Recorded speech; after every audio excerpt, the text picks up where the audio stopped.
الحمد لله رب العالمين، والصلاة والسلام على سيد الأنبياء والمرسلين وعلى آله وصحبه أجمعين. أما بعد، فأعوذ بالله من الشيطان الرجيم بفضل بسم الله الرحمن الرحيم. ولله على الناس حج البيت من استطاع إليه سبيلا ومن كفر فإن الله غني عن العالمين. وقال رسول الله صلى الله عليه وسلم: بني الإسلام على خمس: شهادة أن لا إله إلا الله وأن محمدا رسول الله وإقام الصلاة وإيتاء الزكاة والحج وصوم رمضان. رواه البخاري.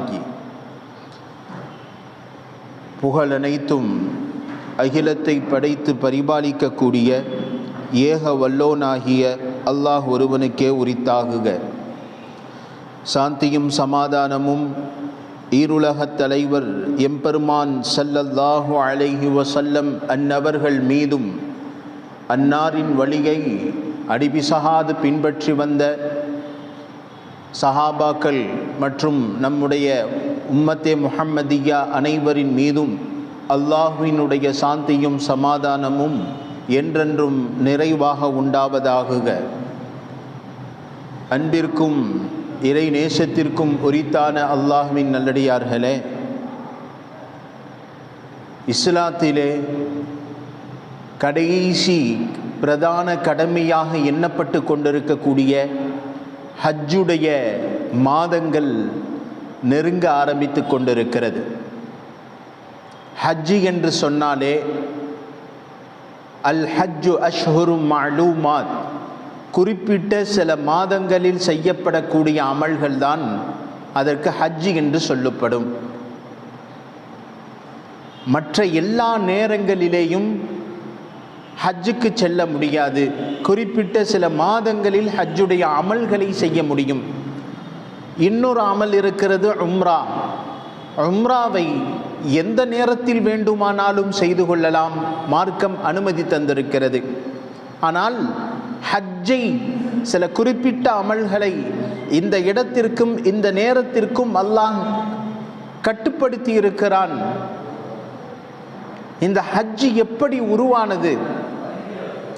ஹஜ்ஜுடைய அமல்கள் ஒவ்வொன்றும் சில படிப்பினை தரக்கூடிய அமல்களாக அல்லாஹ் ஜல்ல ஷானஹு வ தஆலா ஆக்கி தந்திருக்கிறான்.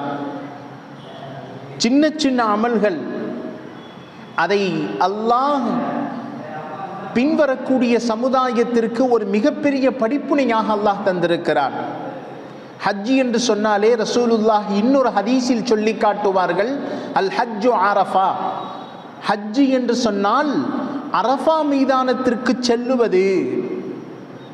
ஏன் இந்த அரஃபா மைதானத்தை ரசூலுல்லாஹ் சொல்லி இருக்கிறார்கள் என்றால், மற்ற ஹஜ்ஜுடைய அமல்கள் இருக்கட்டும், அவைகள் விடுபட்டு விடுமேயானால் அவைகளை நிவர்த்தி செய்து மீட்டு விடலாம். ஆனால் அரஃபா மைதானத்தில் சென்று ஹாஜிகள் தங்குவது என்பது இருக்கிறதே, அது விடுபட்டு விட்டால் ஹஜ்ஜே கிடையாது. அதற்காக வேண்டித்தான் ரசூலுல்லாஹ் ஹஜ்ஜி என்று சொன்னால் அரஃபா, அது ஹஜ்ஜி என்று சொன்னாலே அரஃபா தான் என்பதாக ஸல்லல்லாஹு அலைஹி வஸல்லம் சொல்லியிருக்கிறான். இப்போ இந்த அரஃபாவிற்கென்று சில முக்கியமான வரலாற்று ரீதியாக ஹதீஸிலும் குர்ஆனிலும் நாம் எடுத்து பார்ப்போமேயானால், குர்ஆன் சில இடங்களில் சொல்லும், வைதா அஹதல்லாஹு மீசாக்கன் நபியீன லமா ஆதைதுக்கும் மின் கிதாப். அல்லாஹ் இந்த மனிதனை பூமிக்கு அனுப்புவதற்கு முன்னால் ஆதம் அலைஹிஸ்ஸலாம் அவர்களோடு சில ஒப்பந்தங்களை ஏற்படுத்தினான். அதற்கு அடுத்து உலகத்தில் பிரவேசிக்கக்கூடிய பிச்சலங்களோடு அல்லாஹ் ஒப்பந்தத்தை ஏற்படுத்துகிறான். அலஸ்து பி ரப்பிக்கும், இதற்கு அரபியில் அஹ்தே அலஸ்த் என்று சொல்லுவார்கள். அல்லாஹ் கேட்டானாம், நான் உங்களுடைய ரப்பு இல்லையா என்று கேட்டவுடன் நாம் அனைவரும் சொன்னோம், நாம் அல்லாஹ் பலா நீதான் என்னுடைய ரப்பு என்று சொன்ன பிறகுதான் அல்லாஹ் பூமிக்கு பிச்சிலங்களை அனுப்பவே ஆரம்பிக்கிறான். இப்னு அப்பாஸ் ரலியல்லாஹு அன்ஹு அவர்கள் சொல்லுகிறார்கள், ஒரு ரிவாயத்திலே வகத் ஸபத அன் இப்னு அப்பாஸ் ரலியல்லாஹு அன்ஹு قال அகத அல்லாஹு மீசாக மின் ظهر ஆதம். ஆதம் அலைஹிஸ்ஸலாத்தை அல்லாஹ் படைத்து அவர்களுடைய முதுகை அல்லாஹ் தடவியவுடன் ஒரு ஒப்பந்தத்தை அல்லாஹ் ஏற்படுத்தினான். பின் நஅமான், நஅமான் என்னும் இடத்தில் அல்லாஹ் ஒரு ஒப்பந்தத்தை ஏற்படுத்துகிறான். யானி அல் அரஃபா. இப்னு அப்பாஸ் ரலியல்லாஹு அன்ஹுடைய ரிவாயத்தின்படி அந்த இடம், ஒப்பந்தம் எடுத்த இடம் அரஃபா மைதானம் என்பதாக சொல்லப்பட்டிருக்கிறது. அவ்வளவு சிறப்புகள் இருக்கிறது அரஃபாவிற்கு. அது மாத்திரமல்ல, ஹஜ்ரத் ஆயிஷா சித்திகா ரலியல்லாஹு அன்ஹா அவர்கள் அறிவிக்கிறார்கள், ஹாஜிகள் அரஃபாவின் மைதானத்தில் சென்று தங்கக்கூடிய அந்த மைதானத்துடைய தினத்திலே, யௌமுல் அரஃபாவுடைய நாளில் அல்லாஹ் ஜல்ல ஷானஹு வ தஆலா நரகத்திலிருந்து எத்தனை நபர்களை அல்லாஹ் விடுதலை செய்கிறானோ அந்த எண்ணிக்கை வேறு எந்த ஒரு நாளிலும் விடுதலை செய்வதில்லை. ஆயிஷா ரலியல்லாஹு அன்ஹா சொல்றாங்க, அந்த அளவிற்கு அல்லாஹ் அன்றைய தினம் சந்தோஷத்தில் இருக்கிறான். ஹாஜிகள் தலைவிரி கோலமாக தங்களுடைய உடைகளை எல்லாம் மாற்றிக்கொண்டு, அலங்காரத்தை எல்லாம் ஒதுக்கி வைத்து கொண்டு, அல்லாஹ்விற்காக தன்னுடைய பொருட்களையும் உயிர்களையும் தியாகம் செய்து அரஃபா மைதானத்திற்கு வந்து நின்று லப்பைக், நான் வந்துவிட்டேன் யா அல்லாஹ் என்பதாக அந்த வார்த்தை சொன்னவுடன் அல்லாஹ் சந்தோஷத்தில் பூரிப்பு அடைகிறான். ஆயிஷா ரலியல்லாஹு அன்ஹா அவர்கள் சொல்லி காட்டுகிறார்கள், மான் மின் யௌமின் அக்ஸர மின் அய்யுஅதிகல்லாஹு அபதன் மின்னன் நார் யௌமுல் அரஃபா. யௌமுல் அரஃபாவை போல அல்லாஹ் ஜல்ல ஷானஹு வ தஆலா அந்த ஹஜ்ஜுடைய தினத்தில் அல்லாஹ்விற்கு ஏற்படக்கூடிய சந்தோஷத்தினால் அன்றைய தினம் நரகத்திலிருந்து வெளியாக்கக்கூடியவர்கள், அல்லாஹ் நரகத்திலிருந்து விடுதலையாக்குவதை போல எந்த ஒரு நாளிலும் அல்லாஹ் நரகத்திலிருந்து விடுதலையாக்குவதில்லை. அந்த அளவிற்கு அல்லாஹ் சந்தோஷத்தில் இருக்கிறான் என்பதாக சொல்லப்படுகிறது. நிறைய ரிவாயத்துக்கள். அப்ப ஹஜ்ஜுடைய ஒவ்வொரு அமல்களுக்கு பிறகும் அல்லாஹ் ஜல்ல ஷானஹு வ தஆலா ஒரு சிறப்பை ஏற்படுத்தி இருக்கிறான். ஒவ்வொரு அமலிலும் ஒரு படிப்பினை இருக்கிறது. இப்ப இந்த ஹஜ்ஜு எப்பொழுது கடமையானது? பெருமான் ஸல்லல்லாஹு அலைஹி வஸல்லம் அவர்கள் ஹிஜ்ரி 9வது ஆண்டிலே ஹிஜ்ரத் செய்து ரசூலுல்லாஹ் 9வது ஆண்டிலே அல்லாஹ் ஜல்ல ஷானஹு வ தஆலா ஹஜ்ஜை கடமையாக்கினான். ஹஜ்ஜு கடமையாக்கப்பட்டதிலிருந்து ஹஜ்ரத் அபூபக்கர் சித்திக் ரலியல்லாஹு அன்ஹு அவர்களுடைய தலைமையில் ஒரு குழுவை ரசூலுல்லாஹ் அனுப்பி வைக்கிறார்கள். இதுதான் முதல் ஹஜ் என்பதாக சொல்லப்படுது. ரசூலுல்லாஹ் சில சட்டங்களை சொல்லி அபூபக்கர் சித்திக் ரலியல்லாஹு அன்ஹு அவர்களுடைய தலைமையில் ஒரு குழுவை அனுப்பி வைக்கிறார்கள். அவர்கள் சென்று ஹஜ்ஜை முடித்துவிட்டு வருகிறார்கள்.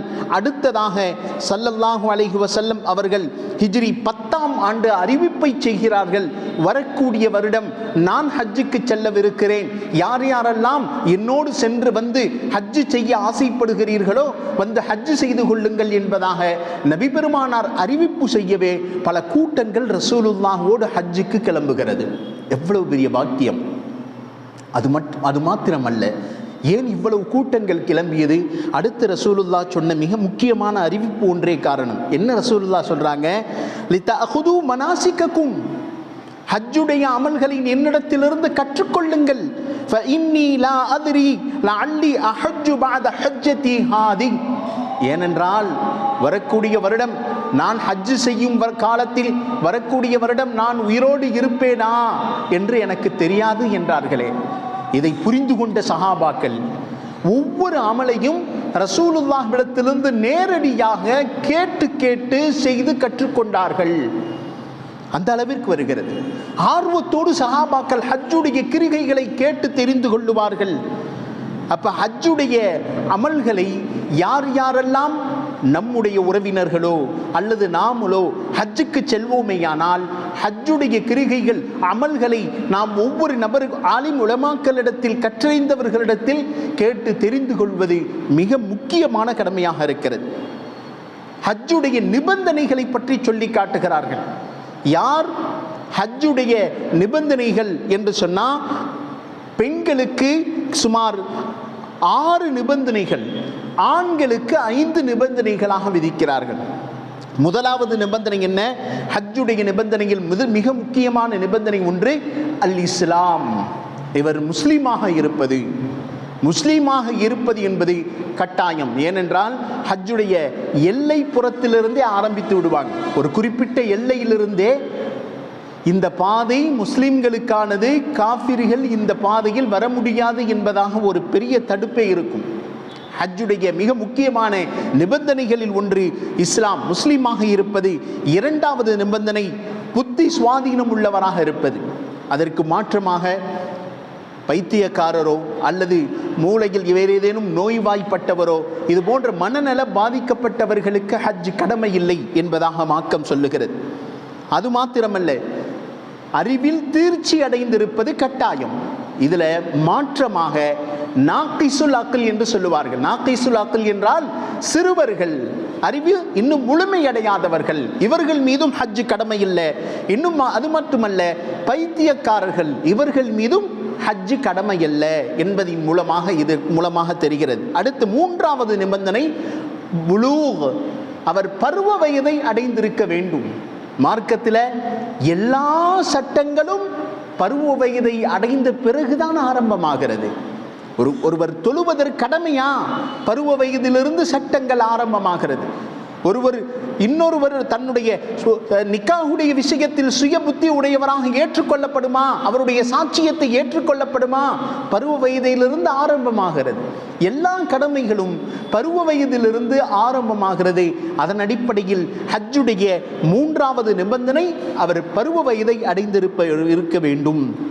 இப்னு அப்பாஸ் ரலியல்லாஹு அன்ஹு அவங்க சொல்லி காட்டுறாங்க, ஒரு பெண் ரசூலுல்லாஹி ஸல்லல்லாஹு அலைஹி வஸல்லம் அவர்களிடத்தில் வர்றாங்க.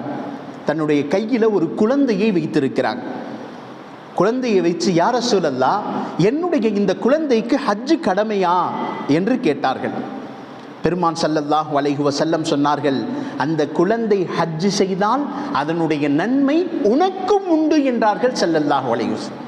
அப்ப சிறு குழந்தைகள் தொழுகிறார்கள், சிறு குழந்தைகள் நோன்பு வைக்கிறார்கள், சிறு குழந்தைகள் ஹஜ் செய்கிறார்களே, ஆனால் அதனுடைய நன்மை அவர்களை பெற்றோர்களை சாரும். சின்ன வயசுல ஹஜ் செய்து விட்டது என்பதற்காக பருவ வயதை அந்த குழந்தை அடைந்து விட்டால் அதனுடைய கடமை இன்னும் முடியவில்லை என்று அர்த்தம். இதிலிருந்து சின்ன வயசிலே நாம் பருவ வயதை அடைவதற்கு முன்னதாகவே இந்த குழந்தை ஹஜ் செய்து விட்டதே என்றால் அது ஏற்றுக்கொள்ளப்பட மாட்டாது. ஹஜ் என்பது பருவ வயதை அடைந்து முடித்தவராக இருக்க வேண்டும். அப்பொழுதுதான் அவருக்குரிய கடமையை அவர் நிறைவேற்றியவராக கருதப்படும். அடுத்து நான்காவது நிபந்தனையாக சொல்லி காட்டுகிறார்கள், சுதந்திரமாக இருத்தல். ஹுர் என்று அரபியில் சொல்லுவாங்க. ஒரு செயலை தான் நினைத்த நேரத்தில் சுதந்திரமாக செயல்படக்கூடியவராக இருக்க வேண்டும். காரணம் என்ன? முன்னொரு காலத்தில் மனிதர்களை விற்பனை செய்வதும் வாங்குவதும் வளமையாக இருந்துச்சு. அடிமைகளாக வைத்திருப்பார்கள். அப்ப அடிமையாக இருப்பவர் ஹஜ் செய்ய முடியாத சூழ்நிலை இருக்கும். எனவே இந்த நேரத்தில் தான் ரசூலுல்லாஹி ஸல்லல்லாஹு அலைஹி வஸல்லம் சொல்றாங்க, ஒரு அமலை சுதந்திரமாக செய்யக்கூடிய நபராக அவர் இருப்பது. இன்று பரவலாக இந்த நிலைமை மாறி அனைத்து நபர்களும் சுதந்திரமானவர்கள் என்ற நிலைக்கு வந்திருப்பதால் சுதந்திரமானவர் என்பதை நாம் சிந்தனையில் வைத்துக் கொள்வது. அடுத்து மிக முக்கியமாக ஐந்தாவது நிபந்தனையாக சொல்லி காட்டுகிறார்கள், அத்தாகத், ஹஜ் செய்வதற்கு சக்தி பெற்றவராக இருப்பது. ஹஜ் செய்வதற்கு, அந்த அமலை செய்வதற்கு அவர் சக்தி பெற்றவராக இருப்பது ஐந்தாவது நிபந்தனையாக சொல்றாங்க. சக்தி என்பது இரண்டு வகையில் பிரிக்கிறாங்க. முதலாவது தாக்கத்துல்லில் பதன், உடல் சார்ந்த சக்தி. அவர்னால எந்திரிச்சு நடக்கவே முடியலை, சென்று அவர்னால் ஹஜ்ஜுடைய அமல்களை செய்யவே முடியாது என்றாலும் இவர் மீது ஹஜ்ஜுடைய கடமைகள் இருக்காது. இன்னொருத்தர் எந்திரிச்சு போக முடியுது, தாக்கத்துல்லில் மால், பொருளாதாரத்தினுடைய ரொம்ப பலவீனமா இருக்கார், காசு இல்லை, சென்று போய் ஹஜ் செய்து விட்ட வந்த அளவிற்கு அவரிடத்தில் பொருளாதாரம் இல்லை என்று சொன்னாலும் இந்த இரண்டு சக்தியையும் மார்க்கம் கவனிக்கிறது. அதனாலதான் ரசூலுல்லாஹ் இந்த இணைப்பை சேர்த்து சொல்லும் பொழுது அவர் ஹஜ் செய்திருக்க வேண்டும், மனிஸ்ததா இலைஹி சபீலா, அந்த ஹஜ்ஜு சென்று வருவதற்கு சக்தி பெற்றவராக இருப்பது என்பதாக ஸல்லல்லாஹு அலைஹி வஸல்லம் அவர்கள் சொல்லி காட்டுறாங்க. மனிஸ்ததா இலைஹி சபீலா என்றால் ஹஜ்ஜு செய்வதற்குரிய சக்தி பெற்றவராக இருப்பது. இப்போ 5 நிபந்தனைகள் ஆண்களுக்கும் பெண்களுக்கும் சேர்ந்தே வரும். ஆனால் பெண்களுக்கு இன்னொரு நிபந்தனை சேர்ந்தே ரசூலுல்லாஹுடைய ஹதீஸில் நம்மால் பார்க்க முடிகிறது. என்ன ஹதீஸ் அப்படின்னு சொன்னால், பெண்களுக்கு ஹஜ்ஜு செய்யும் பொழுது தன்னோடு மஹரமான ஆண்கள் கூட இருக்க வேண்டும். தனிமையில் பெண்கள் ஹஜ்ஜு செய்ய முடியாது. ரசூலுல்லாஹி ஸல்லல்லாஹு அலைஹி வஸல்லம் அவர்கள் சொல்லக்கூடிய ஹதீஸை இப்னு அப்பாஸ் ரலியல்லாஹு அன்ஹு அவர்கள் சொல்லி காட்டுறாங்க. லா யஹூலன்ன பிரஜுலுன் பிஇம்ராஇன் வலா துஸாஃபிரு இம்ராஅத்தன் இல்லா வமஅஹா மஹரமன். எந்த ஒரு பெண்ணுக்கும் மஹரம் அல்லாத தனித்த நிலையில் அவர்கள் பயணம் செய்வது கூடாது என்பதாக ஸல்லல்லாஹு அலைஹி வஸல்லம் சொல்றாங்க. அப்போ ஒரு பெண் தனித்த நிலையில் ஹஜ்ஜு செய்ய முடியாது. தன்னோடு மஹரமான திருமணம் முடிப்பதற்கு கூடாத ஷரியத் தடை செய்யப்பட்ட மஹரமான நபர்கள், அண்ணனோ அல்லது தம்பியோ அல்லது கணவனோ, மஹரமான உறவினர்களோடு சேர்ந்துதான் பெண்கள் ஹஜ்ஜு செய்ய முடியும் என்பதாக மார்க்க சட்ட வல்லுநர்கள் சொல்லி காட்டுறாங்க. அதன் அடிப்படையில் ஹஜ்ஜுடைய மிக முக்கியமான அமல்களில் நாம் பார்க்க வேண்டும். ஹஜ்ஜு செய்வதற்கு எத்தனையோ நபர்கள் நிய்யத் வைத்திருக்கலாம், ஹஜ்ஜு செய்வதற்கு ஆசைப்பட்டு கொண்டிருக்கலாம். ஆனால் எல்லா நபர்களுக்கும் அல்லாஹ் ஜல்ல ஷானஹு வ தஆலா வாய்ப்பை தருவதில்லை. ஆனால் யார் ஹஜ்ஜுக்குரிய பொருளாதாரத்தை வைத்திருக்கிறார்களோ, ஹஜ்ஜு செய்வதற்கு காசு பணமும் இருக்கிறது, சக்தியும் இருக்கிறது, ஆனால் உலகத்தினுடைய சில சொற்ப காரணங்களுக்காக ஹஜ்ஜுகளை யார் பின்தங்கிக் கொண்டே இருக்கிறார்களோ, இவர்களுக்கு ரசூலுல்லாஹி ஸல்லல்லாஹு அலைஹி வஸல்லம் அவர்கள் கடுமையான எச்சரிக்கையை செய்து காட்டுகிறார்கள். பெருமானாரிடத்தில் தடித்த வார்த்தைகள் வருவது எப்பொழுதும் ரசூலுல்லாஹி ஸல்லல்லாஹு அலைஹி வஸல்லம் ஹதீஸுடைய கிரந்தங்களில் நாம் பார்க்கிறோம். எப்பொழுதும் ரசூலுல்லாஹ் இது போன்ற வார்த்தையை சொன்னதில்லை. ரசூலுல்லாஹுடைய உள்ளம் எவ்வளவு இலகியது தெரியுமா? பெருமான் ஸல்லல்லாஹு அலைஹி வஸல்லம் அவர்கள் ஒரு சஹாபாவை பார்த்து ஒரு வார காலம் பேசவே இல்லையாம். அந்த தோழரை பார்த்து கேட்கிறார்கள், அல்லா ஷக்கக்த கல்பா, நீ அவருடைய உள்ளத்தை பிளந்து பார்த்தாயா, நீ அவருடைய உள்ளத்தை பிளந்து பார்த்தாயா என்று பெருமானார் அந்த தோழரை கேட்டுக்கொண்டே இருப்பார்கள். ஏன் தெரியுமா? அந்த தோழர் ஒரு சமயம் போர்க்களத்திலே ஒரு தோழரை ஒரு எதிரியை வெட்டி வீழ்த்துகிறார். வெட்டுவதற்கு முன்னதாக அவர் புரிந்து கொண்டார், முஸ்லீமாக மாறிவிட்டால் நாம் தப்பித்துக் கொள்ளலாம் என்பதற்காக அவர் கலிமாவை சொல்லுகிறார். இந்த தோழர் என்ன புரிஞ்சுக்கிட்டார்னா, இவர் உயிர் தப்புவதற்காக தான் கலிமாவை சொல்றாரு, இவர் தன் உயிரை பாதுகாத்துக் கொள்வதற்காக கலிமாவை சொல்லுகிறார், இவருடைய உள்ளத்தில் உண்மையான இஸ்லாம் இல்லை என்பதாக நினைத்து கொண்டு கலிமாவை சொன்ன நபரை இவர் மறுபடியும் வெட்டி விடுகிறார். இந்த விஷயம் ரசூலுல்லாஹுவுக்கு தெரிந்து விடுகிறது. எப்பொழுது இந்த விஷயத்தை ரசூலுல்லாஹ் கேள்விப்பட்டார்களோ, பெருமானார் ரொம்ப கவலைப்பட்டார்கள். பெருமானாருடைய முகம் கோபத்தால் மாறி போனது. அந்த தோழரை அழைத்து சொல்லுகிறார்கள், அல்லாஹ் ஷக்கக்த கல்பா, நீர் அவருடைய உள்ளத்தை பிளந்து பார்த்தாயா?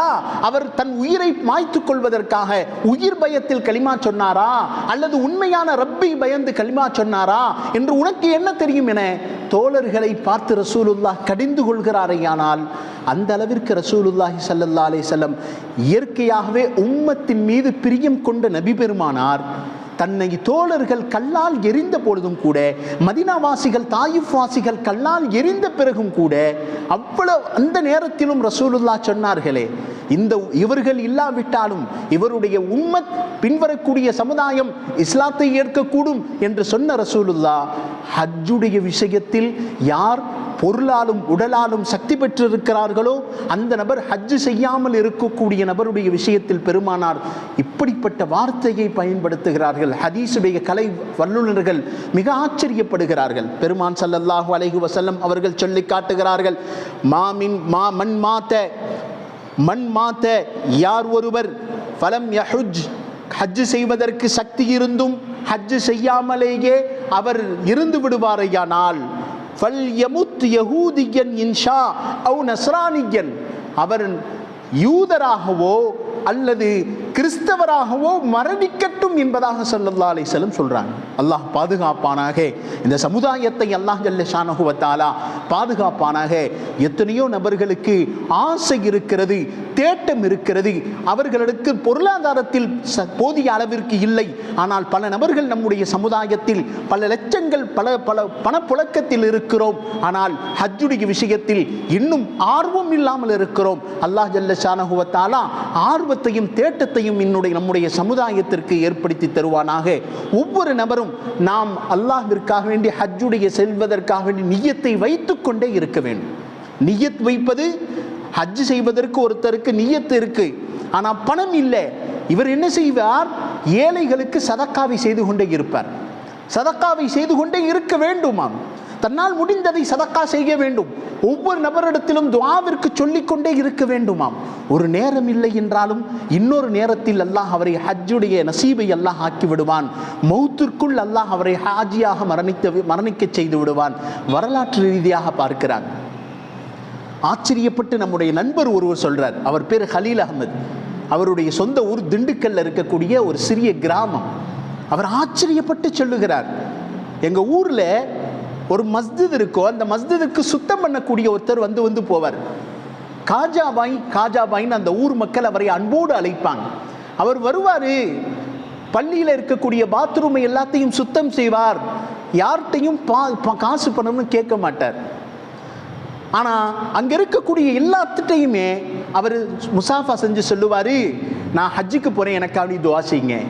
ஆனால் அன்றாட காய்ச்சி, அன்றைக்கு உழைத்தால் தான் சாப்பாடு, அல்லது யாராவது வந்து சாப்பாடு வாங்கி கொடுத்தால் தான் அவருக்கு உணவு, இல்லை என்றால் இல்லை. யாரையும் நிர்பந்திக்க மாட்டார். ஆனால் பாத்ரூம் எல்லாத்தையும் கழுவி விட்டுட்டு சின்ன பசங்களோடு நின்று பேசுவார். சிறுவர்கள் எல்லாம் அவரை சில நேரம் கிண்டல் செய்வாங்க. காஜாபாய் எப்போ ஹஜ்ஜுக்கு போகிறீங்க? அவர் சொல்லுவார், இந்த நாளை கிளம்பிடுவேன், பாஸ்போர்ட்லாம் இருக்கா காஜாபாய்? வந்துடும் அப்படின்னு பார்க்கக்கூடிய நபர்களிடத்தில் எல்லாத்துட்டையுமே முசாஃபா செஞ்சு சொல்லுவாரா, நான் ஹஜ்ஜுக்கு போகிறேன், எனக்காக நீ துஆ செய்யுங்க சொல்லிக்கிட்டே இருப்பார். அதை விடவே இல்லை. ஒரு நாள் வந்தது, காரில் ஒருத்தவங்க வந்தாங்க. அந்த பள்ளி ரோட்டு ஓரமாக இருந்தது. காரில் ஒருத்தர் வர்றாரு. அவருடைய கார் கண்ணாடி எல்லாத்தையும் தொடச்சி விட்டுட்டு அவர்கிட்ட முசாஃபா செஞ்சுட்டு சொல்கிறார், அந்த காஜாபாய், இன்றைக்கு நான் ஹஜ்ஜுக்கு சீக்கிரம் கிளம்ப போகிறேன், எனக்காண்டி துஆ செய்யுங்க. இந்த காரில் வந்தவர் கேட்குறாராம், எந்த சர்வீஸில் போகிறீங்க? ஏன்னா அவரே ஒரு ட்ராவல்ஸ் வச்சு நடத்துகிறவர். அவர் கேட்கிறார், எந்த சர்வீஸில் போகிறீங்க? இல்லை, சர்வீஸ்னால் என்னென்னு அவருக்கும் தெரியலை. இருந்தாலும் சொல்கிறாரு, நான் ஹஜ்ஜுக்கு போகிறேன், என்ன சர்வீஸ்ன்னு தெரியலை. பாஸ்போர்ட் இருக்கா? இல்லை, பாஸ்போர்ட் இல்லை. உடனே வந்தவர் கேட்டார், உங்கள்கிட்ட ஒரு 2 ட்ரெஸ் இருந்தால் எடுத்துக்கிட்டு, பையை எடுத்துக்கிட்டு நீங்கள் என்னோட சேர்ந்து வந்துருங்கன்னு சொல்லி அவர் தன் காரில் உட்கார வைத்து வேகமாக தன்னுடைய சர்வீஸ் டிராவல்ஸுக்கு, திண்டுக்கல்ல இருக்கக்கூடிய மெயினில் இருக்கக்கூடிய டிராவல்ஸுக்கு அழைத்து போய் பாஸ்போர்ட்டை அப்ளை பண்ணி அவரை ஹஜ்ஜுக்கு அழைத்து சென்றார். சில காலங்கள் கழிகிறது. நம்முடைய நண்பர் அந்த முனீர் அஹ்மத் அப்படின்றவர் அந்த டிராவல்ஸில் இருக்க ஓனர்கிட்ட போய் பேசுகிறார், இந்த மாதிரி ஹாஜாபாயின்னு தெரியுமா? எப்போ இந்த ஹாஜாபாயினுடைய பேரை அவர் கேட்கிறாரோ கண்ணீர் விட்டு தேம்பி அழுகிறார். அழுது விட்டு சொல்றாரு, நான் எத்தனையோ வருடங்கள் ஹஜ் சர்வீஸை நடத்தி கொண்டிருக்கிறேன், ஆனால் இந்த ஹாஜாபாயை போல ஒரு நபரை நான் பார்த்ததே இல்லைன்றார். என்னாச்சு சொல்லுங்க? சொல்றார், நான் எப்பொழுது ஹஜ்ஜுக்கு அவரை டிக்கெட் போட்டு மக்காவிற்கு அழைத்து சென்றேனோ, காபாவிற்கு முன்னால் சஜிதாவில் இருந்து அவருடைய உயிர் அங்கேயே பிரிந்து விட்டது. எத்தனை நபர்கள் அவர் துஆவை கேட்டுக்கொண்டே இருக்கிறார். காபாவில் அல்லாஹ் அவருடைய ரூஹை கைப்பற்றுகிறான். எத்தனை நபர்கள் ஆசைப்படுகிறோம், யா அல்லாஹ் என்னுடைய கபர் ஜன்னத்துல் பக்கீல் அமையாதா என்று பல உம்ராக்கள், 50க்கும் மேற்பட்ட உம்ராக்களை செய்தும் கூட ஊருக்கு வந்துதான் அவர்களுக்கு வஃபாத்தை அல்லாஹ் நிர்ணயிக்க செய்கிறான். ஆனால் பாருங்க, இன்றைக்கு ₹1 கூட வருமானம் இல்லாத ஒரு நபரை அவருடைய இறுதி நிலையை அல்லாஹ் எப்படி ஆக்கிவிட்டார். நாம் துஆக்களை செய்து கொண்டே இருக்க வேண்டும். யா அல்லாஹ், பொருளாதாரத்தை எனக்கு கொடுத்திருக்கிறாய், எனக்கு ஹஜ்ஜுடைய நசீபை கொடு, எனக்கு உடல் வலிமையை கொடு. அல்லாஹ்விடத்தில் கேட்டுக்கொண்டே இருக்கும் பொழுது அல்லாஹ் அந்த துஆக்களை அங்கீகரிக்கிறான். பாவிகளை எல்லாம் ஹஜ்ஜுக்கு வரவழைத்து அவருடைய பாவத்தை நீக்குகிறான். ரசூலுல்லாஹ் சொல்லி காட்டுகிறார்களே, யார் ஒருவர் ஹஜ் செய்கிறாரோ அன்றைய தினம் பிறந்த பாலகனை போல் அல்லாஹ் அவர்களை மாற்றி விடுகிறார். பாலகனை போல் அல்லாஹ் மாற்றி விடுகிறார். காரணம் என்ன? இன்னொரு ஹதீஸுடைய கருத்து என்ன தெரியுமா? ஹாஜிகள் என்றைக்கும் ஏழையாகுவதில்லை. வாழ்க்கையில் பிரச்சனையா, நாம் உடனே ஹஜ்ஜுக்கு செல்லுவது, ஹஜ்ஜுக்கு முன்னுள்ள வாழ்க்கையும் ஹஜ்ஜுக்கு அடுத்துள்ள வாழ்க்கையும் அல்லாஹ் மேன்மையாக ஆக்கி விடுகிறார். பொருளாதாரத்தில் பின்னடைவா, வியாபாரத்தில் நஷ்டமா, நாம் அல்லாஹுடைய நேரடியாக கஅபாவிற்கு போய் அல்லாஹ்விடத்தில் அழுது தொழுது துஆக்களை செய்யும் பொழுது அல்லாஹ் ஜல்ல ஷானஹு வ தஆலா எல்லா பிரச்சனைகளையும் அல்லாஹ் லேசாக்குகிறான். கலீஃபா ஹாரூன் ரஷீதுடைய காலம் அது. ஹாரூன் ரஷீத் ஊரில் இருக்கும் பொழுது ஒரு பிரச்சனையான ஒரு வழக்கு அவங்கள்ட்ட வருதான். வந்த உடனே இப்படிப்பட்டவன் ஒரு குற்றம் செய்து விட்டான் என்பது நிரூபணமாச்சு. கலீஃபா அவர்களுக்கு ரொம்ப கோபம் வந்துச்சான். அவனை இன்னைக்கே உடனே தண்டிக்கணும். ஆனால் அவன் எங்கேயோ தப்பிச்சு ஓடிட்டான். கலீஃபா அவர்கள் கட்டளையிட்டு போறாங்க, நான் இப்போ ஹஜ்ஜுக்கு போறேன், இடையில ஹஜ்ஜுடைய காலத்திலே அவன் பிடிபட்டு விட்டா உடனே என்னை மக்காவிற்கு அழைத்து வந்து விடுங்கள் அப்படின்னு கட்டளையை போட்டு நேராக ஹஜ்ஜுக்கு கிளம்பிடுறாங்க. அரஃபாவுடைய நாளும் வந்தது. அரஃபாவுடைய தினம் அங்கே கேம்பில் தங்கி இருக்கிறாங்க. கலீஃபா அவர்கள் பெரிய அரசர் தங்கி இருக்கும் பொழுது இங்கே இந்த நாட்டில் அவன் திருடன் பிடிபட்டு விட்டான், குற்றம் நிலைத்தவன் பிடிபட்டு விட்டான். உடனே அங்கே கூட்டிட்டு அரஃபா மைதானத்திற்கு வரப்படுகிறது. அன்றைய தினம் அரஃபா என்று சொன்னால் அதுதான் ஹஜ்ஜு, அங்கு தங்கி இருக்க வேண்டும். ஹாரூன் ரஷீத் கேம்ப்ல இருந்து வெளியே வந்து பார்க்குறாங்க, திருடன் முன்னால் நிற்பாட்டப்பட்டு இருக்கிறான். ஆதாரங்கள் கேட்கப்படுகிறது. அவன் எவ்வளவோ மறுக்கிறான், நான் அந்த தவறை செய்யவில்லை என்று எவ்வளவோ மறுக்கிறான். கொஞ்ச நேரத்திலேயே அவன் நிரபராதி என்பது நிரூபணமாகி போகிறது. தப்பு செய்யல, இவன் மீது அபாண்டமாக பழி சுமத்தப்பட்டு இருக்கிறது, இவன் எந்த ஒரு தவறையும் செய்யவில்லை என்பதாக அரசருக்கு முன்னால் ஆதாரங்களோடு நிரூபிக்கப்பட்டிருக்கிறது. உடனே அரசர் மனம் வருந்துகிறார். கலீஃபா சொல்றாரு, அரஃபா மைதானத்துக்கு வந்திருக்கிறார், இவரை வெளியே கூட்டு போய் இஹ்ராமை அணிவித்து மறுபடியும் அரஃபாவிற்கு வர செய்யுங்கள், இவர் ஹஜ்ஜுடைய அமல்களை முடித்துவிட்டு போகட்டும் என்பதாக திருட்டு பட்டம் கொடுக்கப்பட்டவனுக்கும் ஹஜ்ஜுடைய நசீபை அல்லாஹ் அங்கு ஏற்படுத்தி தருகிறான். ஆனால் யோசித்து பார்க்கிறோம், ஒரு நபருக்கு அல்லாஹ் ஹஜ்ஜை நசீபாக்கி விட்டால் உலகத்தில் அவர் எந்த மூலையில் இருந்தாலும் அல்லாஹ் அங்கு கொண்டு வந்து சேர்த்து விடுகிறார். எனவே நாம் என்ன செய்வது?